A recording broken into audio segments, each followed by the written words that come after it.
අයිබෝවන් ඔබ සියලු දෙනාටම දවස සුබ වේවා ඔබට ජය වේවා. දින සැබෑවන බලාපොරොත්තු වන වාසනාවන්ත දිනයක් වේවා කියා ප්‍රාර්ථනා කරනවා. නියත ධනයෝග ගෙනෙන හඳහන ලුතරයි ප්‍රතිඵලය. අද 2025 නොවැම්බර් මාස 20 වෙනිදා. එනම් බ්‍රහස්පතින්දා. හඳහන ලුතරයි දිනුම් වාරය 1328. මේ දිනුම් වාරයේදී හඳහන ගෙනෙන සුපිරි ජයමල්ල 140කට වැඩි. දිනුම් මැදපු ජයාංක මොනවාද අපි දැන් බලමු.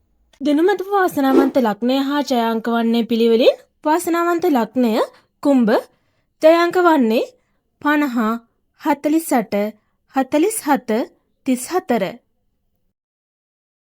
අද බ්‍රහස්පතින්දා දිනේදී වාසනාවන්ත ජයග්‍රාහකයන් රැසක් හඳහන මගින් ඔබට දායාද කරා. කෙසේ වෙතත් අද දිනේදී අංක ගැලපීමෙන් සුපිරි ජයමලට හිමිකම් කීමට නොහැකි වුවත් එහි අගය වැඩි වී 60 දිනේ ඔබ අතරපත් වේ. මෙවැනි ලොතරැයි ප්‍රතිඵල ඔබට දිනපතා ලේසියෙන් ලබා ගැනීමට අපගේ channel එක subscribe කර bell icon එක click කරන්න. එවිට අප අලුතෙන් වීඩියෝ එකක් නිකුත් කරන සෑම අවස්ථාවකදීම ඔබගේ YouTube home page එකට පැමිණේවි. ඔබට සුබ දවසක්. ජය වේවා.